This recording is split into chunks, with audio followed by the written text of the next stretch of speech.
j'exerce le métier d'éleveur dans le même esprit que mon père. Parce que, par rapport à le rapport à la nature, la sensibilité à l'animal, c'est ce qui m'a fait aimer ce métier. C'est parce que j'ai adhéré à la sensibilité, notamment de mon père, mais de mes parents. Je fais pas le même métier que mes parents. La base est la même, mais ça a beaucoup évolué. Les unités de production ont beaucoup évolué. Aujourd'hui, on est obligé d'être de plus en plus important pour pouvoir vivre de notre métier. Les normes environnementales ont changé. On doit respecter beaucoup de choses maintenant. Il y a beaucoup de règles qu'on nous impose. C'est pas toujours facile, mais il y a eu une époque où il y avait probablement pas assez de règles et puis on a fait n'importe quoi. Aujourd'hui, on en paye le prix. C'est quelquefois difficile de respecter les règles, mais on le fait parce que c'est nécessaire pour le bien de la planète, hein, entre autres, pour le bien de tout le monde. Ça a énormément évolué. Énormément évolué dans beaucoup de choses, dans la qualité de vie aussi, parce que nos parents trimaient beaucoup plus que nous quand même. Je dirais que tout a changé. Moi, ma façon de travailler par rapport à la façon de travailler de mes parents n'a pas beaucoup changé. Enfin, j'ai dû m'adapter, bien entendu, à l'évolution de l'agriculture, surtout à l'évolution, je dirais, plus au niveau des papiers. Sûrement pas à la façon d'exercer le métier. Donc mes parents étaient déjà exercés, on pourrait dire, qu'ils étaient en agriculture durable, on pourrait dire ça, même si à l'époque, on n'utilisait pas ce mot. Aujourd'hui, moi, je suis en agriculture biologique, donc j'ai un agrément, en tout cas, depuis, maintenant, ça approche la vingtaine d'années, mais je travaillais comme ça auparavant également. Donc, mes pratiques n'ont pas beaucoup changé par rapport à celles de mes parents. Cette période, quand on remonte à la période des grands-parents, des arrière-grands-parents, le monde était rural, était paysan, donc on se transmettait des savoirs, on se parlait, on était solidaires, ou pas d'ailleurs. La vie n'était pas toujours si brillante et si rose que ce que l'on veut bien dire quand on analyse un peu l'histoire. Mais néanmoins, quand même, la transmission se faisait de façon orale. Et quand on parlait de transmission de patrimoine, on transmettait bien sûr sans doute un outil, pas toujours, mais au moins l'expérience. Et aujourd'hui, sans doute, ce qui différencie, c'est qu'on transmettra peut-être plus facilement un patrimoine qu'une expérience. Et cette expérience, elle passera par des filtres, la science en particulier, et des chaînes longues de savoir et de plus en plus segmentées. Un agriculteur maîtrisait l'intégralité de sa chaîne de valeur, de sa chaîne de production. Aujourd'hui, il est plutôt à devoir s'accommoder à des spécialités. On est éleveur laitier, on est éleveur de volailles, on est éleveur de porc. Autrefois, toutes ces productions coexistaient. La polyculture et l'élevage n'était pas qu'un mot, c'était un mode de fonctionnement en circuit court. D'abord pour les besoins de la famille, le surplus étant mis sur le marché. Aujourd'hui, ça n'est plus du tout ça. On travaille pour un marché avec un certain nombre d'intervenants. Et donc cette chaîne de valeur s'est considérablement allongée. Et à chaque fois qu'elle s'allonge, c'est une perte d'autonomie, une perte de responsabilité, une mise sous tutelle, une forme de contractualisation, mais en tous les cas une perte d'indépendance. Mes parents étaient paysans, donc ils avaient des porcs en conventionnel, donc rien à voir avec ce que je fais maintenant.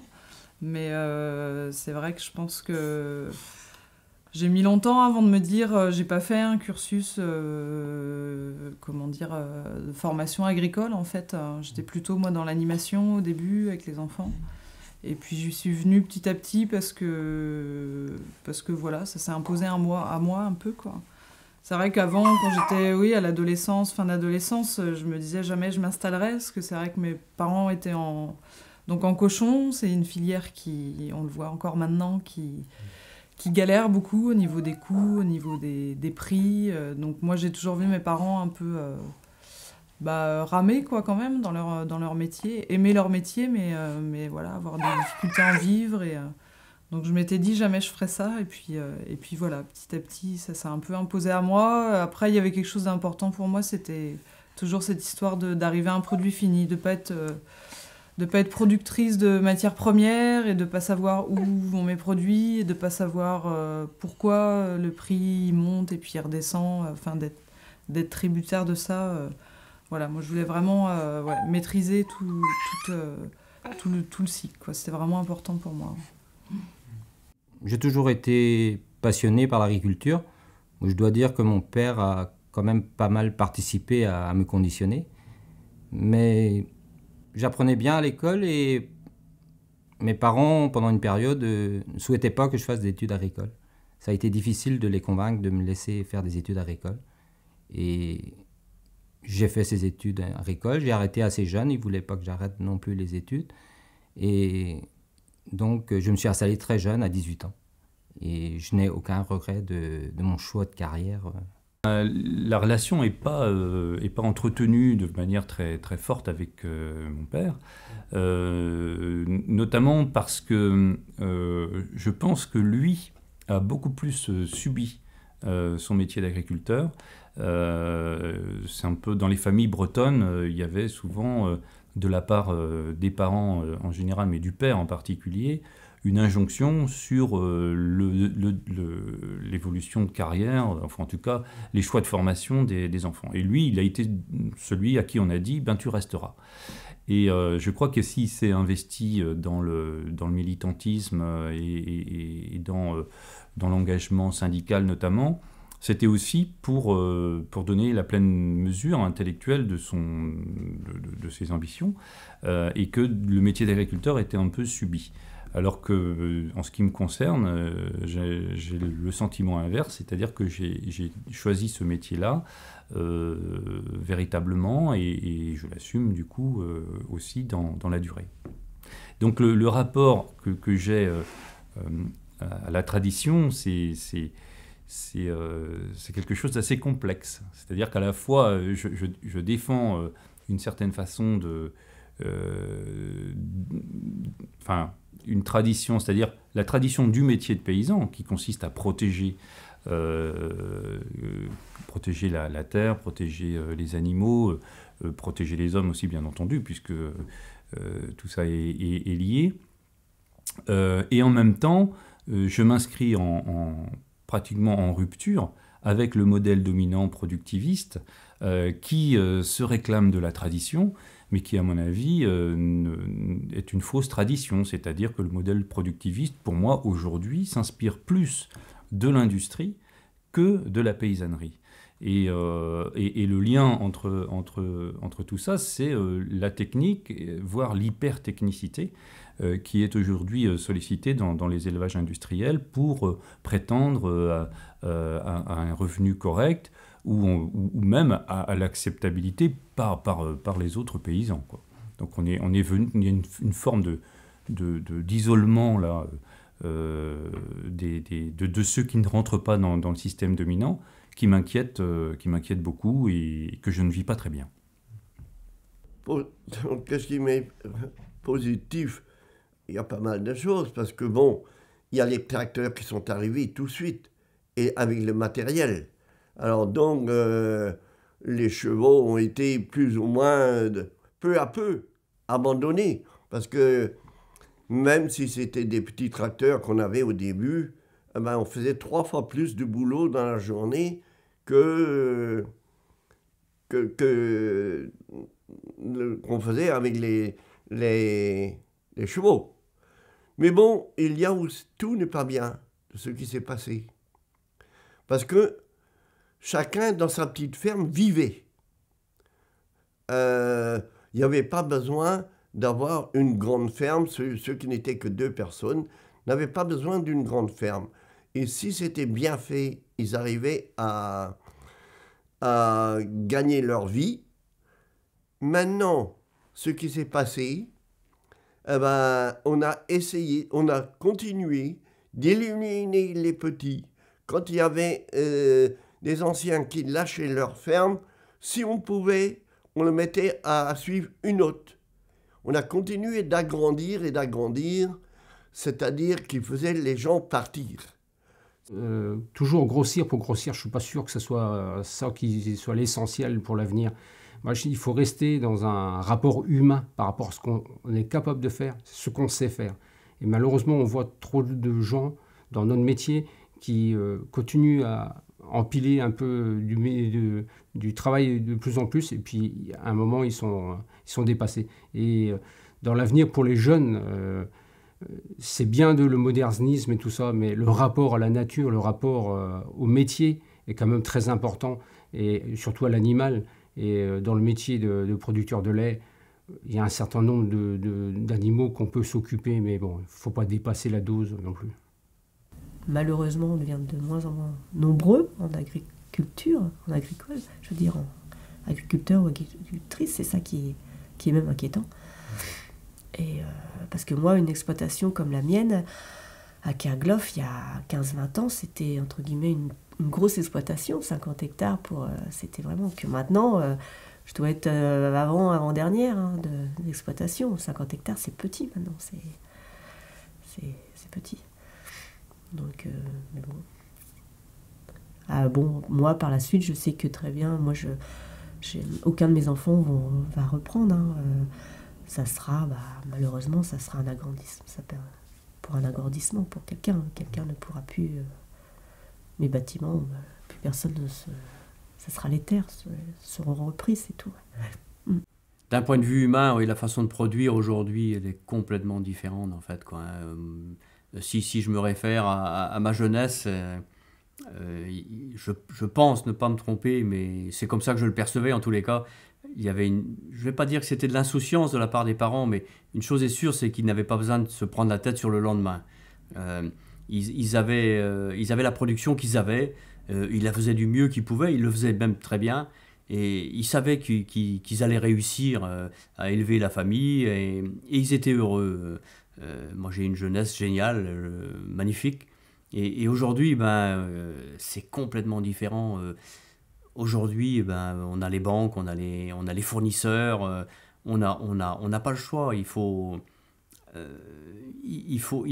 trimer pour pouvoir y arriver, et donc forcément le rapport est complètement différent d'avant, quoi.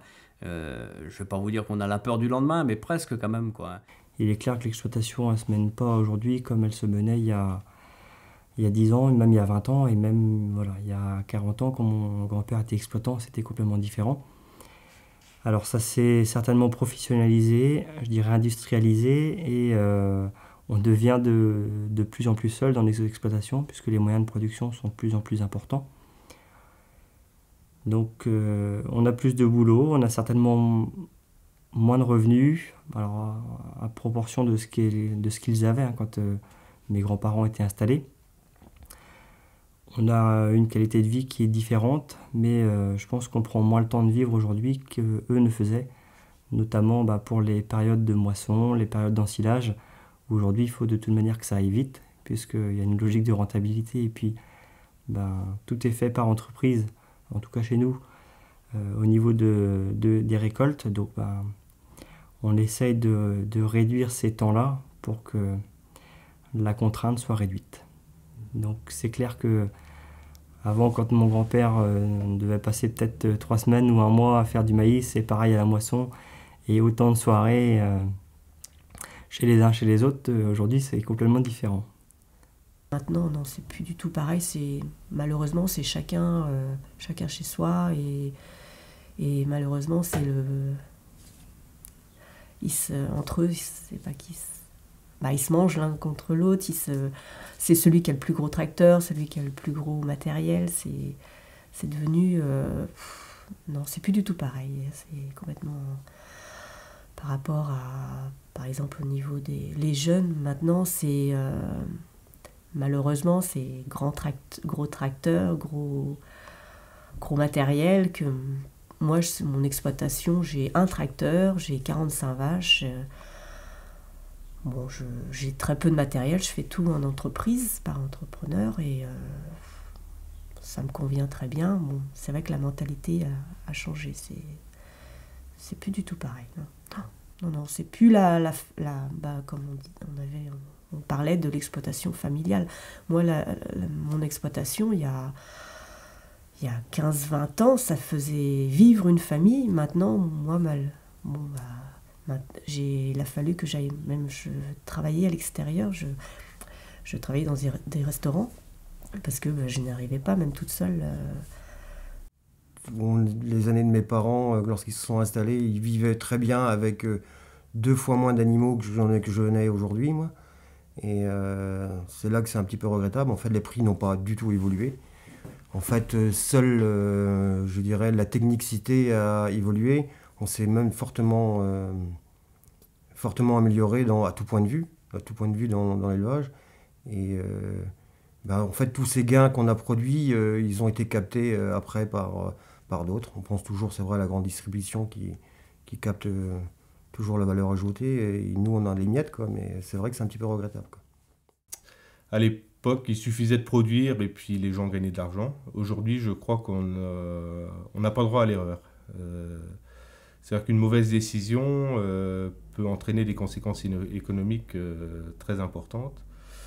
Et donc je trouve qu'on travaille beaucoup et qu'on n'est pas reconnu par rapport au temps qu'on passe. C'est vrai que si on ramenait le salaire, je ne vais pas parler de salaire, parce qu'en agriculture on ne parle pas de salaire, mais le revenu des agriculteurs ramené à l'heure, beaucoup seraient surpris, parce que je pense qu'on est payé à moins de la moitié du SMIC. Donc je ne sais pas quelle profession aujourd'hui accepterait de travailler à ce tarif-là. Quand on a démarré, pendant 10 ans on a galéré financièrement. Et c'était très difficile. Et je m'étais juré qu'on ne revivrait plus jamais ça, en fait, par rapport aux enfants. Et parce que ça ne sert à rien de travailler toute sa vie, c'est pour galérer. Et donc, je m'étais juré que ça ne se reproduirait jamais. Et donc, toute notre décision, en fait, était faite dans ce sens. Pas d'investissement si ça devait mettre en péril notre exploitation, notre vie de famille. Et donc, les crises, pour nous, n'ont pas été quelque chose de difficile à vivre. En fait, 2009, ça nous a permis de passer en bio, parce que, bon, c'est sûr que c'était tendu, mais ça nous a permis de passer en bio, donc c'était quelque chose ça nous a fait avancer. Et bon, cette crise-ci en bio, on ne la connaît pas, nous. Par rapport à nos parents, la conjoncture a changé. Nous, on a changé aussi. La pression n'est pas du tout la même. Même par rapport à nous, on est installés depuis 1982, on pouvait démarrer tranquillement. Actuellement, un jeune qui démarre, il faut tout tout de suite, quoi. Il y a des exigences, il y a des règles à respecter qui sont très, très dures. Et financièrement, je pense que beaucoup de jeunes vont être pieds et poings liés à la grande distribution, aux intégrateurs autour. L'agriculteur produisait de la nourriture, maintenant moi j'ai un peu le sentiment de produire une matière première pour l'agroalimentaire, pour les grandes surfaces, et puis la société est un petit peu contradictoire, on voudrait un petit peu retrouver l'agriculture d'antan, mais ma foi rester sur le système de production des années 70 à 90 qui était peut-être pas parfait, mais qui au moins avait le mérite de produire beaucoup et à pas cher. Et on voudrait faire un petit peu mieux, mais toujours rester sur ces prix. Tout ça a des limites, et puis je crois que notre société va devoir choisir un petit peu quelle alimentation elle veut. Si elle peut choisir quelque chose, je sais pas. Pourquoi nous on est payé à 30 centimes et pourquoi on le trouve en vente à 1 euro dans les supermarchés? C'est affreux, je trouve. Je trouve que les paysans sont vraiment pas considérés. Et je me dis, la France sans agriculteurs, je sais pas ce que ça va donner non plus. Parce qu'il y en a beaucoup qui veulent quand même démissionner. Voilà, il y en a marre, quoi. Et il y a aujourd'hui aussi... les femmes sont parties de l'agriculture. Et en fait, elles étaient là, elles travaillaient souvent dans l'ombre, je trouve. Elles devaient assurer la traite, s'occuper des enfants, des courses, des finances. Ça, les femmes ont fait beaucoup les finances. Et quand elles voulaient garder un peu pour leur famille, souvent le mari achetait du matériel. Oh, c'est vrai que ça a été dur pour les femmes. Et aujourd'hui, les femmes sont parties, mais elles ne reviendront plus. Elles ont eu une autre qualité de vie, elles ont eu leur salaire. L'agriculture de demain devra se passer de tous les intérêts des grands groupes phytosanitaires et vétérinaires qui plombent aujourd'hui l'agriculture. Aujourd'hui, c'est la finance qui dirige l'agriculture. Et si on veut redonner du sens à l'agriculture, il faudra faire sauter les maillons-là de la chaîne qui dicte ça aujourd'hui. Une partie du monde paysan a été exploitée par les lobbies Tidravit, c'est-à-dire les agro-industriels, les lobbies phyto. Mais je pense aussi que le paysan, il a fait des études, il doit savoir tout ça, il devrait maîtriser, savoir dire non de temps en temps et rejeter tout ce système-là, parce qu'ils le disent. Beaucoup en reconnaissent qu'ils en sont tributaires, mais qu'en même temps, ils ne savent pas dire non, quoi. Alors qu'il y a d'autres solutions que d'être à 100% intégrés comme ils le sont. Est-ce que les agriculteurs ont une part de responsabilité sur la crise actuelle ? Non, je pense pas. Notre métier est de produire. Maintenant, on sait pertinemment bien qu'on est sur des marchés globaux, des marchés mondiaux, avec une complexité effarante. Et aujourd'hui, un rien fait basculer l'offre et la demande. Et vous croyez être bien dans votre exploitation avec ce que vous faites. Mais en fait, vous vous apercevez que vous ne dirigez plus grand-chose dans ce système où forcément cette offre et demande qui est globalisée et mondialisée devient hyper dangereuse et forcément déstabilise énormément les marchés. Et suivant les régions, suivant les pays, eh bien la punition n'est pas la même forcément. On est des milliers de producteurs en France, on est face à 5-6 acheteurs en France que sont la grande distribution. Ils pèsent beaucoup parce que si un industriel perd un marché avec une centrale d'achat, ça peut entraîner des conséquences importantes. Donc c'est vrai que le rapport de force n'est pas en notre faveur, quoi. Je crois que de ce côté-là, les politiques ont aussi leur responsabilité à prendre, notamment par la LME, de remodifier cette loi qui n'est plus adaptée au rapport de force qu'on a pu créer. La surproduction, il est clair qu'aujourd'hui, même que les produits seront beaucoup moins chers, les gens vont pas en consommer 2 fois plus ou 3 fois plus parce que c'est 3 fois moins cher. Il est clair qu'il faut une régulation européenne, voire internationale. Même on ne peut pas se permettre de... Parce qu'aujourd'hui, en plus, on est en train de pénaliser des petits pays producteurs en exportant du lait avec des aides à l'export, et on affame entre guillemets aussi les paysans dans des pays très éloignés de nous et qui ne sont pas forcément des grands pays producteurs de lait, quoi, c'est plus de l'agriculture vivrière entre guillemets, et on est en train de détruire aussi cette agriculture-là dans le monde, alors qu'on sait qu'aujourd'hui, dans ces pays-là, l'agriculture est comme un pilier de l'économie. L'agriculteur, il est là pour nourrir les autres. Donc, je pense qu'il faut qu'il en prenne conscience. C'est important que tout le monde soit conscient. Moi, je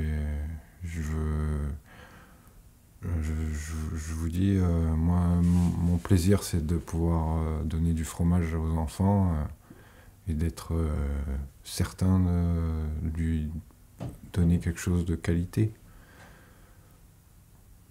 Jamais de la vie je donnerai un fromage si je sais qu'il a été fait dans des conditions industriel spécial, chimique, quoi. Faut arrêter cette agriculture chimique. Et puis je pense aussi que l'agriculteur aujourd'hui a un rôle important à jouer, dans le sens où il faut qu'il aille vers le consommateur, il faut qu'il aille lui-même le rencontrer pour qu'il comprenne quelle est la demande du consommateur aujourd'hui, et qu'il y a un réel dialogue qui s'instaure, qui n'existe pas, que c'est les distributeurs, l'agroalimentaire qui s'en chargent, et qui s'en chargent même très bien. Donc derrière ça, on se retrouve devant des consommateurs qui sont totalement ignorants de la façon dont on travaille, qui ont une vague idée au travers des images qu'on veut bien leur diffuser, et un producteur qui en fait en a rien à foutre de savoir ce que peut penser la personne qui va manger son produit, puisque de toute manière il ne sait même pas ce que va devenir son produit. Et voilà, entre les deux, on a l'agroalimentaire qui fait son petit business et qui est en train de tous nous enfoncer, je dirais. Autant les uns que les autres. Se nourrir et boire et manger, c'est une des choses nécessaires pour tout le monde, donc on peut quand même estimer qu'il faudra toujours nourrir les gens. Les nourrir. En France, moi en tant qu'agriculteur, j'estime qu'il faut pouvoir nourrir tout le monde et qu'il ne doit pas y avoir deux styles d'agriculture, une agriculture à pas cher pour ceux qui peuvent pas se nourrir, et puis une agriculture un peu améliorée pour ceux qui auraient les moyens. Ça, c'est quelque chose qui ne me convient pas, et je trouve qu'on est un peu trop on met un peu trop en opposition l'agriculture biologique et puis l'agriculture industrielle.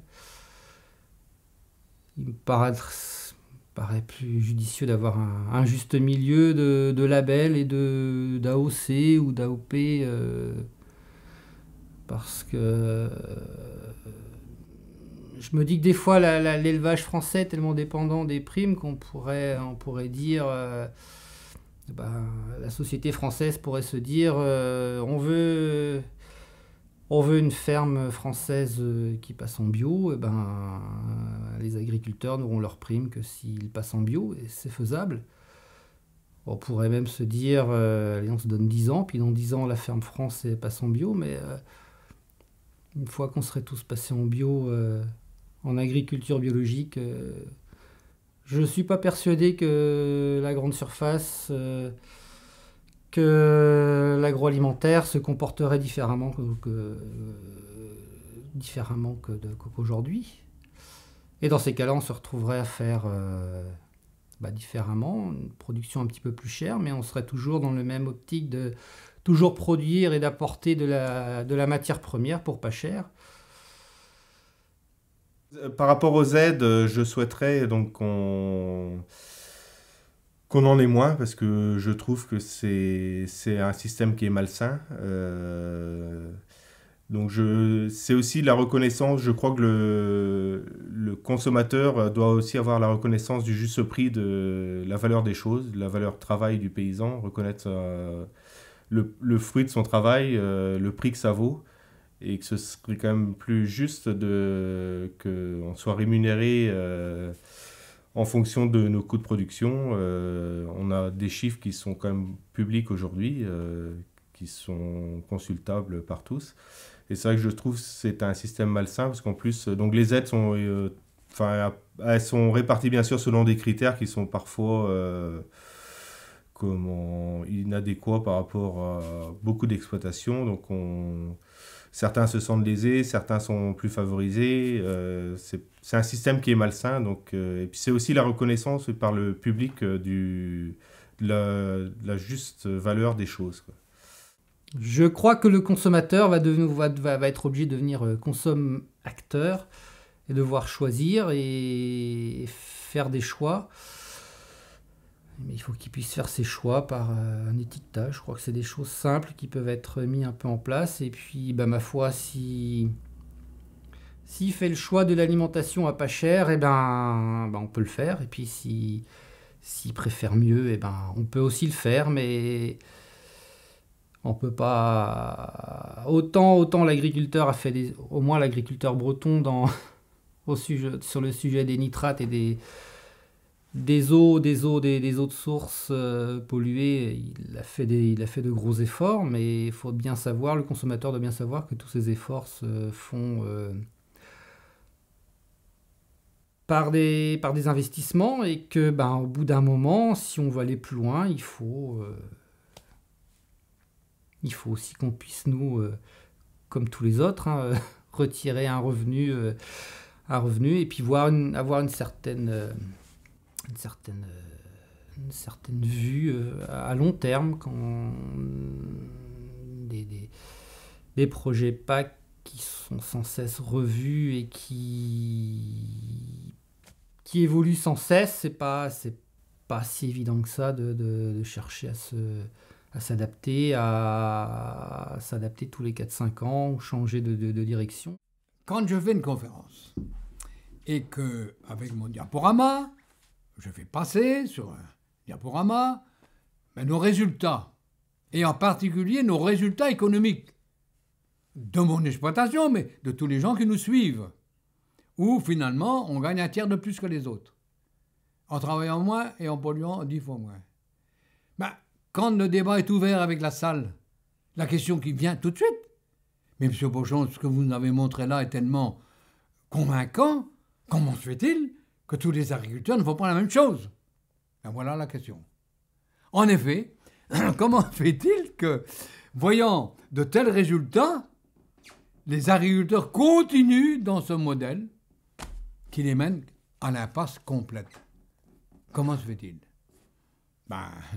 Je n'ai pas la réponse, sinon que tous ces jeunes agriculteurs sont passés par les écoles, qui leur ont enseigné ce modèle, et pas le nôtre. Ils sont sous l'influence des conseillers des coopératives, qui ont intérêt à ce que le modèle perdure, puisqu'ils vendent beaucoup avec ça, qui sont sous l'influence des conseillers même des chambres d'agriculture, et tout ce monde-là enseigne ce même modèle. On fait des cochons sur caillebotis intégrale, on nourrit ces vaches avec du maïs fourrage et du soja, hors de là, point de salut. Alors, entendre un autre discours, ça les laisse pantois, et il faut du temps pour qu'ils y croient. Comment je vois l'avenir de l'agriculture? Il y a c'est vrai, des gros bouleversements. Tout le monde aura du mal à s'adapter, et malheureusement.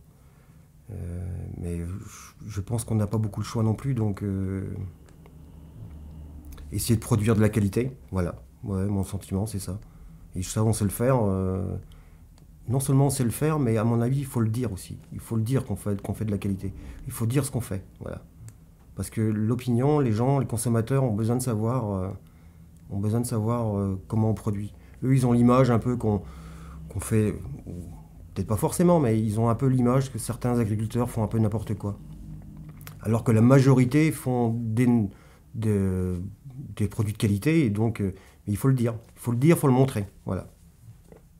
Et moi, à mon niveau, c'est vrai que je suis en port label rouge depuis une dizaine d'années, parce que je voulais me démarquer un peu, je voulais faire autre chose que du porc standard, entre guillemets, c'est-à-dire du cochon normal.